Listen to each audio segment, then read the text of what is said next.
What is going on, Knicks Anonymous family? Welcome back to another episode of Knicks Anonymous, episode 103. 103, baby. I don't know if it's like an episode or like a little like short. Nonetheless, it's an episode. It's just news. We could have called it a short and start doing shorts every now and then. Make that a thing. Anonymous shorts. Content. I'm just saying. I like the way you think, Stevie. Stevie, social medias. Sure. Follow us on Instagram at Knicks Anonymous, Twitter at Knicks Anonymous, but on Twitter it's spelled KNICKZ Anonymous. We got hacked. I always mention that every show just to remind y'all. TikTok, follow us on Knicks Anonymous. Go to our website, knicksanonymous.com, which I'm sure y'all see in the outline below and above. Yeah, it's just below. Oh, okay. My bad. Below. And you could also find us on Apple Podcasts, iHeartRadio, Amazon Music, Google Podcasts, Pandora, Spotify, and Breaker. Yes, sir. Thank you. It's almost like he writes it down. People, I'm LJ. I'll be honest, I do. I forget. Sorry. I'll be honest. I finally let the cat out the bag. I'm LJ. Stevie in the building. You already know. We are the people's voice. And we are nothing without you, the beautiful and ugly people. That may be cheesy, but so what? It is catchy. Okay, big news. So, quote unquote, big news. It's not supposed to be big news, but it's big news because it's New York and everybody's very emotional when they claim they're not. But here we are. So, Evan Fournier had came out with a what was that interview? He came out with an interview. It was a French interview. And he pretty much just went off on the coach and the organization and their plan with him. So kind of dropped like a funk flex bomb on like everything pretty much. I guess, because I personally, it's only news. Like, we're Knicks fans, so of course it's gonna be news to us. But still, I wouldn't even call it big news, bro, because we know he's on the way out. And why he decided to release this statement, I think he knows he's on the way out as well.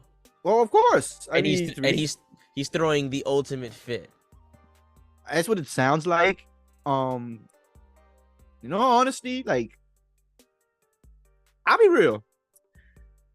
At the end of the day, he's a pro basketball player and he wants to play. So I could understand how he feels. He has every right to feel that way.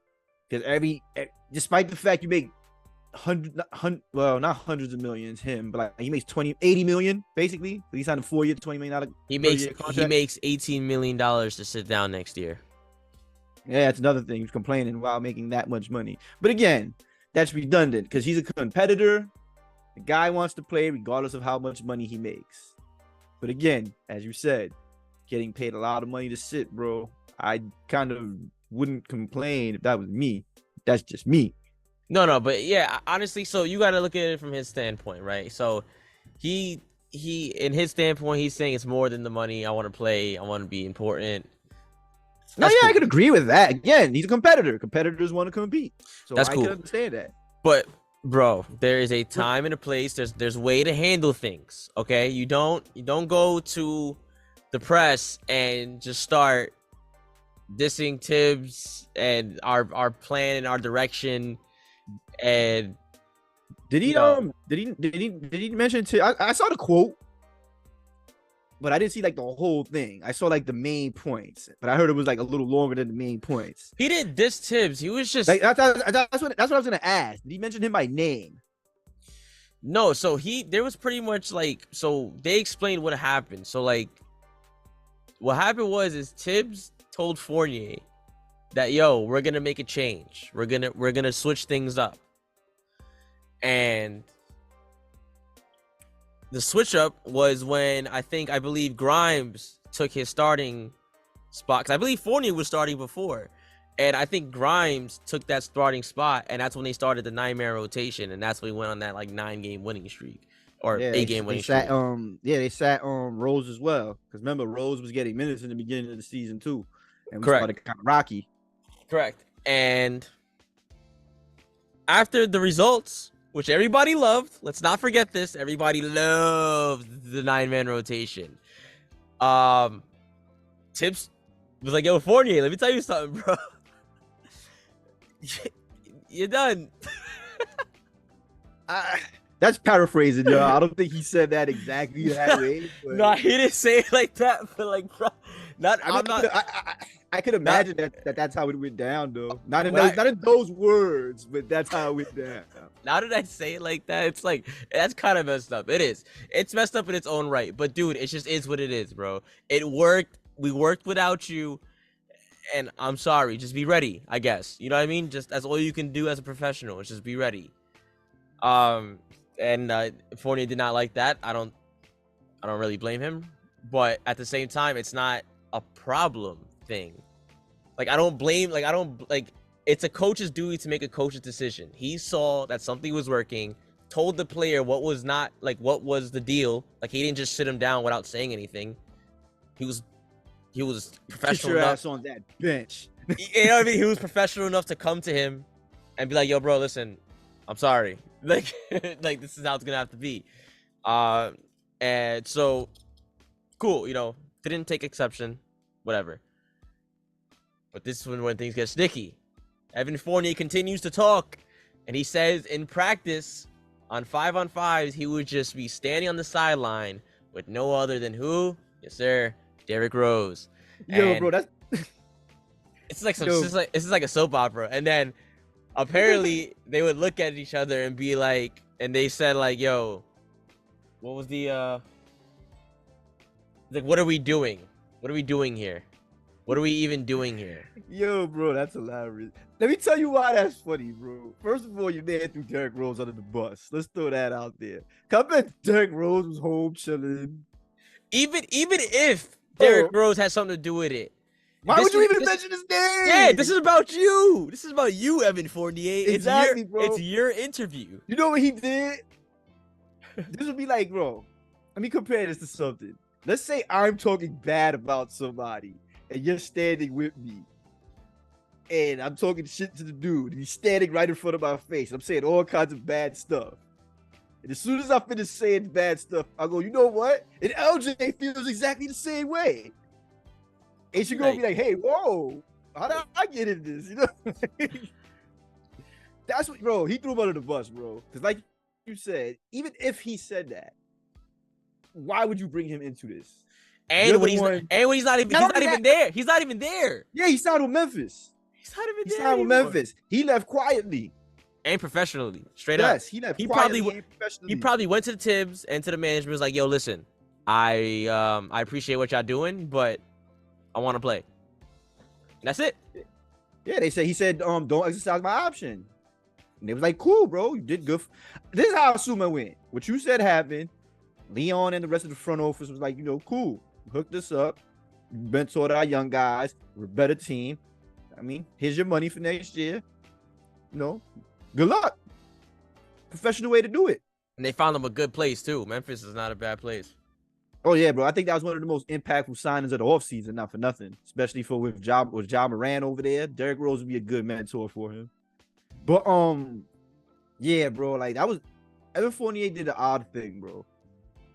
Like, you pretty much lowered you were out, but it kind of seems like you were trying to lower your own value by doing this, bro. Because let's be real, bro. As soon as we stated this in the beginning. Oh, and he also, to make matters worse, he also brought up some anime references to kind of get more people, to make more people, kind of hop on, and we're not doing this to make fun of Evan Fournier. It's just like, why, bro? Like the anime part, I'm gonna make fun of him for that.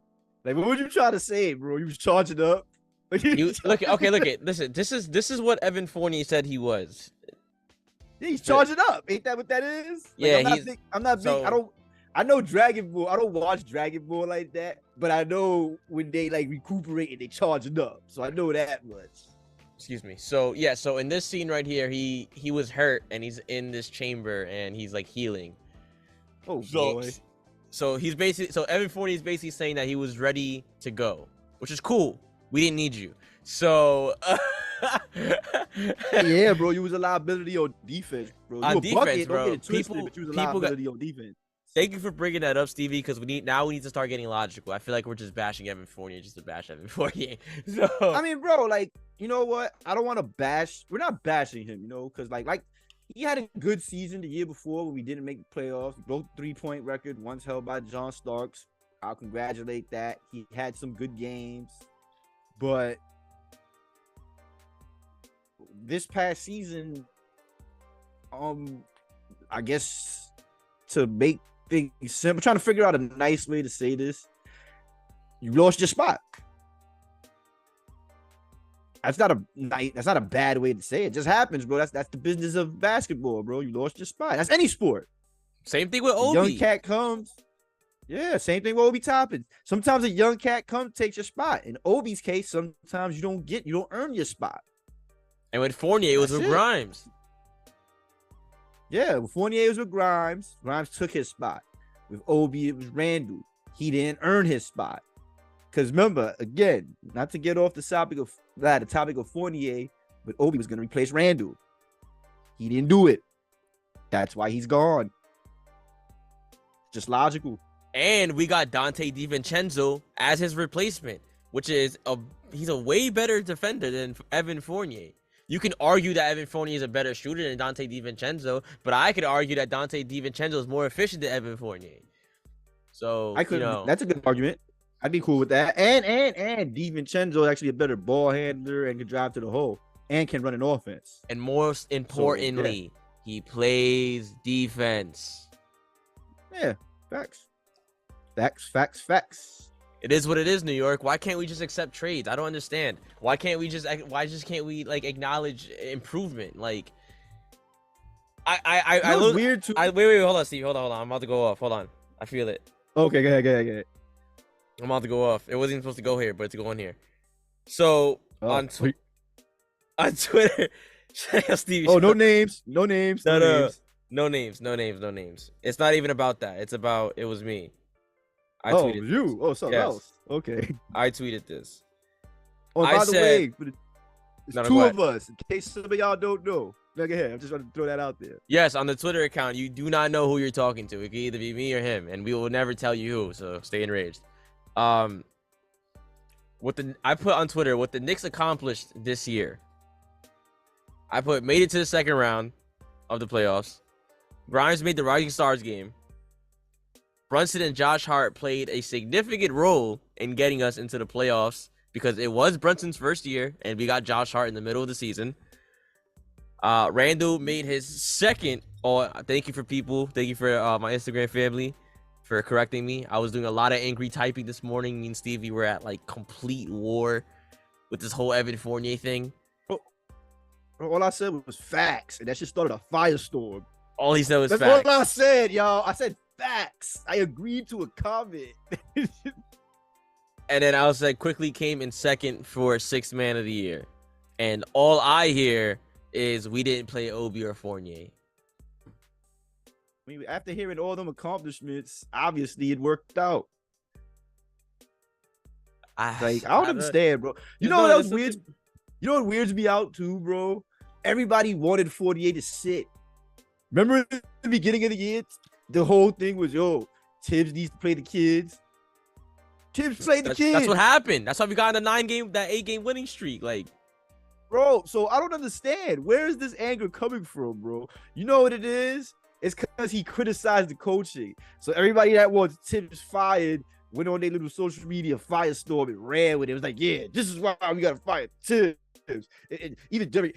And he brought Derrick Rose into it. I think he brought Derrick Rose into it for that reason. Because if the fans, certain fans, quote unquote fans, those ain't real fans to me. It kind of sounds like a PR stunt, right? Like it kind of sounds. Exactly. That's what I'm saying. Because why else would you bring Derrick Rose into that? No, that's Tibbs' boy. Why? You know what I mean?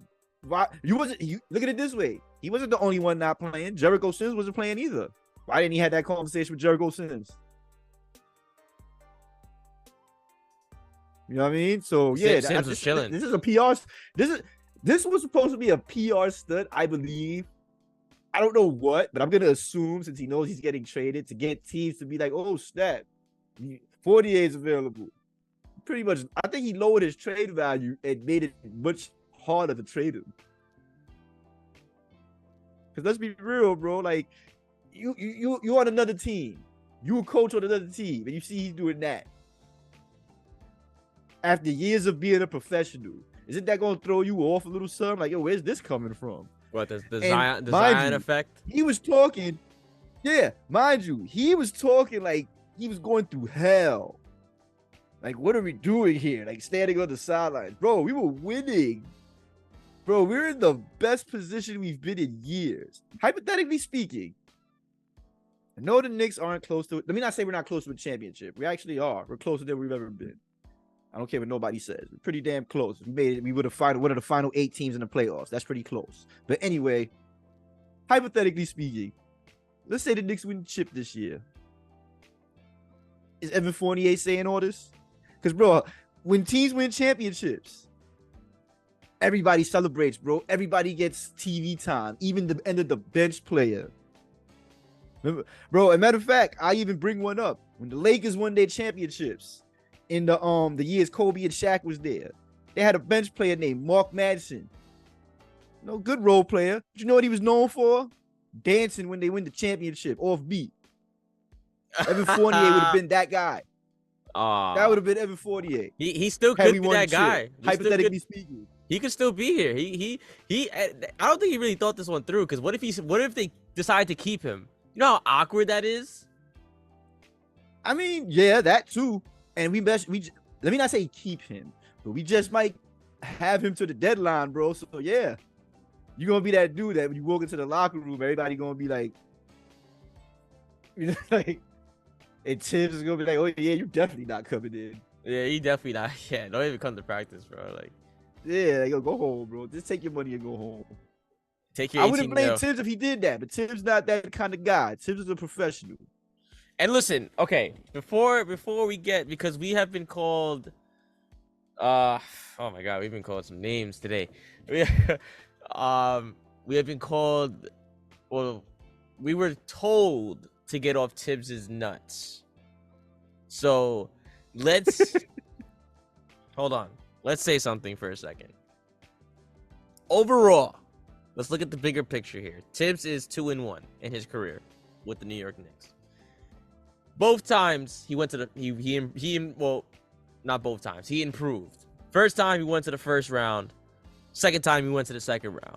If you look at me in my face and tell me that's not improvement, you are incapable of thinking. I'm tired of being nice with it, bro. I'm tired of saying facts aren't facts anymore. It's weird. Yes, he has offensive issues. He can be playing Randall in various other different ways. He could be doing that with a lot of other guys. There could be a lot of different variations that could be happening. I understand that. Okay? But until people start giving me answers about who you want as a coach to back him up, just let him rock. Because we don't know what is going to happen next. We just got rid of 2 players that weren't really doing anything for us and just signed a player that are going to be producing more than what Evan Fournier is going to do. You know what I mean? So, and that argument of that we're going to get worse, because I've heard that one. Mike called me and told me that shit. I was bugged out when he told me. Shout out to Mike. Yeah, shout out to Mike TV. And I'm sure. Shout you out every show, bro.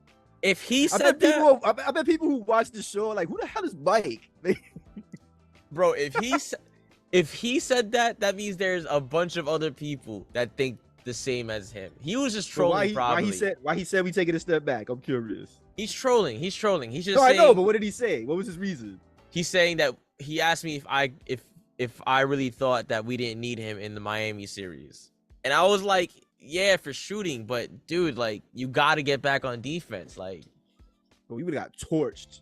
You got to get back on defense. Who was he guarding? I won't say Grimes was getting torched, but he was getting scored on. Imagine if Fournier was in the game. Like, yeah, he would have scored, got buckets, maybe. Maybe. We don't even know. We don't even know what he's been doing in the offseason or while he's been doing at practice. We don't even know if he's been practicing. Not to diss him or anything, but we don't know what he's been doing. Judging by his quote, yeah, I can. Judging by the attitude, you don't think he's been doing anything. Like, so. And he did say, I quote, "We were standing there wondering what we doing here." You said that. You were idling, sir. Yeah. So, yeah, Evan Fournier's bugged out. But it's not a hate Evan Fournier thing. I don't hate Evan Fournier. I'll be honest, bro. Even when we first signed him, I was iffy about that signing again. And we could go back to the Knicks Anonymous episodes when we first signed him. I was hyped about Kemba and iffy about him. But I gave it a chance because we needed shooting and he was a decent fit. Turns out I was wrong. Yeah. And we're here. And we're in a better place for it. And the people are saying, why give him the $72 million? I get that. Why give him $72 million if it wasn't going to work? But we signed him for that much specifically so we can move him. So his contract is being used as it should be. Because remember, everybody was loving the contract when, it's movable. Oh, it's, did you not forget that? Did y'all forget he's movable? Like, he's gonna go. Knicks fans have short memories, bro. There's a big portion of this fan base that has a short memory. You know what I mean? That's like that. This is the point of his contract. If it doesn't work, we move. If it does, we sign. It didn't work, so we move. Like why is that so hard to comprehend? Why can't we just move on from players? And why does that team that the player goes to has to kill us? Why? Bro, I don't know about you, bro. Why do the Pacers gotta drop 40 on us because Obi went over there? Like, I'm going to the Pacers game this year.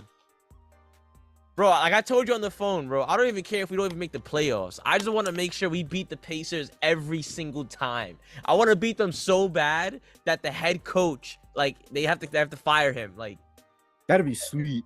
Like, but we beat him so bad they got to trade Obi. Like, yeah, bro, I'm not hearing bro, it. We thought you was gonna put in work.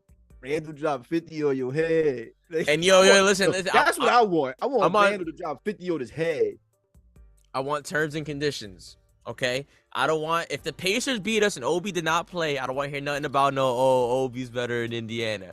Obi better, if the Pacers beat us, I want Obi to have 16. Obi got to have 16. I'll be like, all right, he beat us. He beat us. Anything less than 16. Okay, if he doesn't have 8 rebounds, it ain't valid to me. You want the 16 points. I want 8 rebounds. 14 minimum. 14 points minimum. If he doesn't have 14, 16 points or 8 rebounds, he didn't kill us. I don't want to hear it. Let's have fun. Predict Julius Randle's stat line against you. Oh, 32, 9, and like 3. I say 27, 15, and 5. Either way, those kill him on the rebounds, bro. Those two stat lines are way different. Kill him on the glass, bro. Watch. Those two stat lines are way different than Obi's. Bro, and we wanted to get rid of that for Obi. I mean, listen, we can all dream. It is what it is. So I have opinions, but back it up with facts is all I'm saying. But look, at the end of the day, they're all opinions, and we're open to everybody's opinion. We don't want to feel, everybody make But again, just back it up with facts. Yeah, like we don't want to make anybody feel bad. Back up your opinion. But we're also entitled to our opinions as well, and there's a lot of people that resonate with our opinions, and of course, there will be people that do not resonate with that opinion. So, what do you guys think? Was Evan Fournier in the right? Did he handle the situation properly? And what next? I mean, we don't know really. Honestly, what if we keep him? What if we just keep him? Just till the deadline. He's definitely gone, bro. Even if it's for second round picks, he's gone. Especially I think he did this to make the process maybe a little bit faster, don't you think? I think he slowed it down. Oh. If he would have stood quiet, it would have probably went faster. But he slowed this shit down. I Bro, don't know, why man. would somebody want to? A coach is, I don't know, bro, but if I'm a coach, I'm looking at that like, yo, wow, this guy knows he's on the way out. Like, even like, I don't know, bro. Like, I understand the NBA is a job, and we've all checked out at work before. It's happened. I check out at work every day, bro. At around 3 o'clock, I'm finished. But this is why you get paid the big bucks. You're not supposed to act like this. If you paid me $18 million to do my job, I ain't checking out. Not until it's time to leave. For $18 million, shit. Yeah. I'm shining shoes for $18 million. Yeah. You know what I mean? So, I mean, again, all opinionated. I mean, I think everybody could agree on one point that we're not mad at Evan Fournier. We're mad at the way Evan Fournier He went about it. He went about it. how he went about it. You know, he's entitled to feel how he does, bro. He's an athlete. Again, competitor. If you're a competitor, you want to compete. That's just logical for anything. Even if it's at a job. Again, like people compete for positions at jobs, like for promotions. So I understand. But you just went about it the wrong way. indeed, my friend. And just like that, and this offseason has been pretty spicy for no reason whatsoever. Been kind of quiet, actually, all around the NBA. You know why? No, I meant spicy within like our metaverse, within yeah, of course, among the Knicks. But for the most part, though, the NBA's been kind of quiet because everybody's waiting to see what's gonna happen with Harden. At least that's what I'm getting out of all this. What about Lillard? Maybe Lillard too? That too. Everybody's waiting to see where those dominoes fall before anybody makes any further moves. Because if you notice, like, it's been quiet. They haven't been. What move have you heard lately? That's actually not. Matter of fact, the only move that I heard that's made a little noise, quote unquote, is the Sun signing Bol. And that's a good look for them. The Suns got him. Ooh, that's a good one. Yeah, that's a good look for them. And Joel Embiid. Cannot forget about Joel Embiid. Oh boy, yeah, those rumors are back. What do you think about that? I'll let you start. 138. What zip code is that? What zip code is 138? 138. I don't know. Zip code has 5 numbers. I don't know. So Joel Embiid posted something like 138, like with a couple of question marks. Everybody was like, I don't know. It was weird. Like, Knicks fans are crazy. Like, they were trying to say it was Mount Haven, like 138 Mount Haven. Oh God. Oh God. Bro. I started dying. He probably don't even know what Mount Haven is. I started dying when I saw that. Oh, boy. Oh God. Yo. The internet comes up with anything. 138 Mount Haven is crazy, bro. What do I think about Joel Embiid? He's the same argument as Randall. People say, "Oh, his regular season doesn't matter." I mean, Joel Embiid is the perfect example of that. He continues to flop in the playoffs, and he has 8 games this year against Boston. Actually, I think he had, if I remember correctly, he had a good game 6 and then blew it in game 7. So yeah, he's basically MVP Randall. If you want to be real about it, you know what I mean. So now you got 2 of them together. Maybe they cancel each other out. But if we get rid of Embiid, we're definitely getting rid of Randall. I don't know. No possibilities there. We might keep Randall, but this is a nothing burger for me, bro. Because in all honesty, the headline with this is, hypothetically speaking, if Embiid asks for a trade, the Knicks will be the favorites, which means he didn't ask for a trade. But this isn't news to me. And again, Joel Embiid doesn't make sense to me, bro. Always injured. I won't say his best days are behind him. He's still in his prime. But I think he's closer to his best days being behind him than we think, especially considering all the injuries he has. If I had to put a number on it, I think he has 3 or 4 good prime years left at the level he made. I would say 3 based on his injury history. 3 at worst, 2 of these MVP type years left, bro. B's been around for a while, bro. Keep in mind he missed his first year or 2, so there's injury history there, and he's not always fully healthy, and he misses games every year. And again, disappears in the playoffs. I don't see him being that missing piece personally. That's just my opinion. Would I be mad if the Knicks pulled the trigger? At first, maybe, but I'd probably warm up to it. But it's not a move I would make. It's not logical. It's not the right move. It's really not. It's too much risk, no reward really. So, like you said, you got too much to worry about. Like, think about the assets we have to give up for him. That too. You got to give up a lot. So we're pretty much giving up the farm. That's the guy. So if you get Embiid, just know, like, everybody, that's the guy. That's the guy you invested your entire life savings in. Him. That's the guy. So I hope you can live with that. Stevie cannot. And I think a lot of Knicks fans can't either. So. A lot of Knicks fans seem to want it. A lot of Knicks fans seem to want Embiid. Like, it's not a move I would hate because there's other, like, I would take Embiid over Paul George. Definitely. I'll say that. Would you take him over Paul George? Yeah. Because he's more reliable. I'm gonna think about it, but yeah. Nah. As far as injuries and being on court, lately he's been more reliable than Paul George. And a lot of Knicks fans would thirst to get Paul George. So in that instance, yeah, I would take Embiid over him and over Towns or any other players that we've been rumored to get. So far, he'd be the one that'd be like, I guess, the one I would go for. But again, I still don't think it'd be the move we should make. I just wait it out, bro. We don't have to rush because no team took a step forward this offseason so far. If anything, some took steps back. If you want to count the Suns, maybe with Bradley Beal.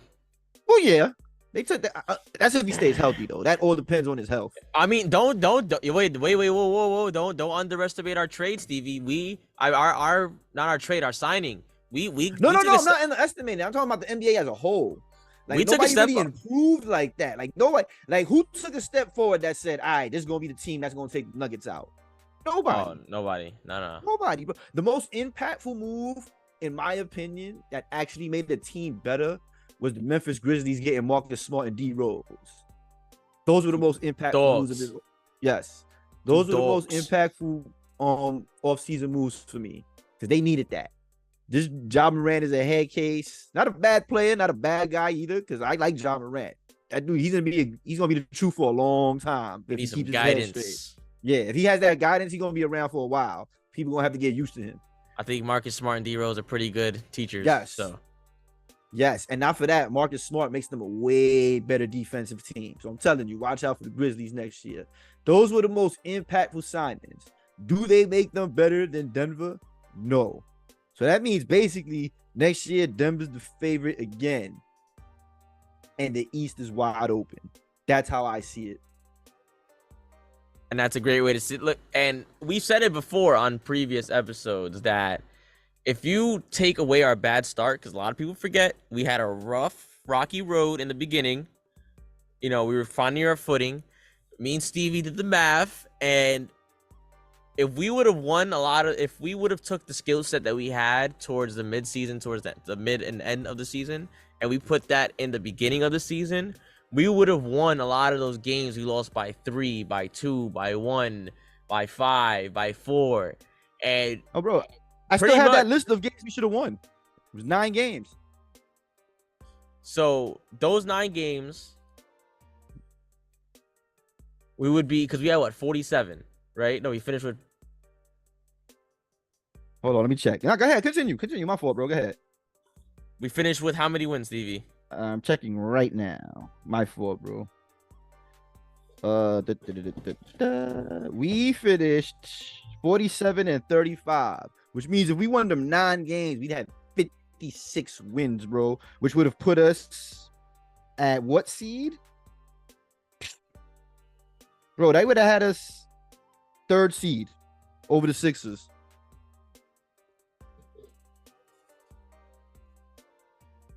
What more do you want? We're right there, bro. Like, we're contenders. We're right there. Like, we're not finals contenders. We're not finals. We're conference contenders, though, and I'm cool with that. You gotta watch out for us. Like, we're not that freebie on the board, bro. You're gonna have to play. Not anymore. You're gonna have to play us. We ain't And gonna that's rough it. you up. We're And not that's gonna not rough you up like the old Knicks. We gonna give you problems. that's Tell you another that. thing. That's another thing too. That whole narrative of people don't want to come here due to management, this, that, and the third. I'm gonna tell you something. From the way to look at it, Tibbs is strictly business. Tibbs is, what are you doing for my team? When you look at it, Obi Toppin, yes, he was producing. Was he producing enough to move the needle? No. Evan Fournier, we literally had no spot for him. So what did we do? We get rid of Obi, second round picks, whatever we're gonna do with those picks. We now signed Dante DiVincenzo to replace Evan Fournier's duties. So you automatically upgraded in defense, right? Facts. I'm getting a little off track here because I'm a little passionate, Stevie. But Nah, take your time, bro. Take your time. that whole narrative of that they don't want to come to the management. If you're not coming here to ball, no drama, no nothing, no nothing about nothing. If you're not here to win and produce, you're gonna get seated. You're gonna get benched. You're gonna get the slap on the wrist. You're gonna feel it. You're gonna run more suicides than the rest. Tibbs is gonna work you down. All right. Could it be a flaw? Yes, but dude, that level of intensity translates on the floor, and the Knicks are known to be gym rats. Thanks to who? Tibbs. So That's you're weird to me, bro. gonna be held very, very accountable if you're a big star coming to New York on Tibbs' team. You're gonna be held. That's the word, accountability. You are gonna be accounted for everything you do, and I'm gonna be harder on you about it because I already expect you to know whatever mistake I'm about to tell you made. Facts. I agree. As it should be. He's a coach. What this coach says goes, bro.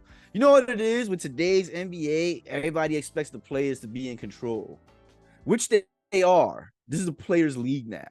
And a lot of the complaints I hear about Tibbs is, oh, he's too old school. The game has passed him by. Nah, bro. The game hasn't passed him by. He's just old school, which means he's strict and holds people accountable. If the new school cats can't handle that, don't come here. That's it, bro. And we say it all the time, and again, bro. clip this. We're not saying Tibbs is perfect because somehow we're still gonna be called Tibbs D-Riders and Ron is nuts, this, that, and the third. That we don't got acknowledge. issues, bro. Bro, he has problems on the offense. We know this. But my word, open your eyeballs. Like, dude, you gotta look around and see the positive. You gotta take in the flowers every now and then, man. Like, dude, touch grass. Like we were told to do. Go touch grass. You told us to touch grass, bro. Apparently we don't touch grass. No, we told him to touch grass. No, I said that because he told us that first. Oh yeah? That's why I said that. Oh. But yeah, man, listen, we're acting like we've been to the championship in the last 5 years. We haven't seen the championship since '72, my friend. We've seen it. We just didn't win it. I mean, 70. You're right. We didn't win it since '72. I'm sorry. We saw it 73, in 73. We were there in the '90s. We were in '94 and '99. And you were there for both of them. I'm sorry, Stevie. But we didn't win. It's okay. We were so close for one. I don't want to get into it. Let's just move on. It hurts, I know. But yeah, moral of the story is why are we acting like spoiled children? Why are we acting like we were there already? Like, relax. We're actually on the come up. We're getting there. Can we appreciate that for a second? Yo, you're the one who told me that somebody said, oh, if this is as far as we go, I don't want it. Yeah. That makes no goddamn sense, bro. Like, you just got right? here. Bro, you just got to a destination and you already don't like it there? Like, where would you rather be, in the lottery? And you act like we've been here since last year. We just got here. Like, we literally we're the new cats in. Like, you know what I mean? Like, what the fuck? This is a weird fan base, bro. I had a curse. I'm sorry. It's okay. This is a weird fan base, though. And I Dude, learned that. I mean, I learned that a while ago, but today was very, very weird. I mean, we did an emergency episode. That's how weird. So, it but was. here's how weird it gets. Even weirder, bro. If we trade Randall, everything would be. We wouldn't hear anything. We would probably see praises. Like, it would probably be the most positive day in Knicks Twitter history. Like, and it's weird. Why? Why? That's when he'll get his flowers when he gets traded. Yeah, man. Like, it will be peace on That's earth when if everybody's Randall gonna be gets like traded. two-time All-Star, two-time. That's when you're gonna hear all the accolades that everybody says means nothing. Yeah. Pretty much. So, it's what I've learned. It's a lose-lose situation here. So, the best thing we can do is gather as much people as we can who think the same way we do through YouTube and every social media you see down below. Follow. You already know, man. And this concludes this episode. So again, did Evan Fournier do the right thing? I don't think he did. Don't think he did at all. I agree. I don't think he did at all. So with that being said, Knicks Anonymous family, we will see you. Depending on what happens this week, we'll probably see you on our regularly scheduled programs, which is Monday mornings. We got a little freebie today because Evan Fournier decided to give us some content. Thanks, Evan.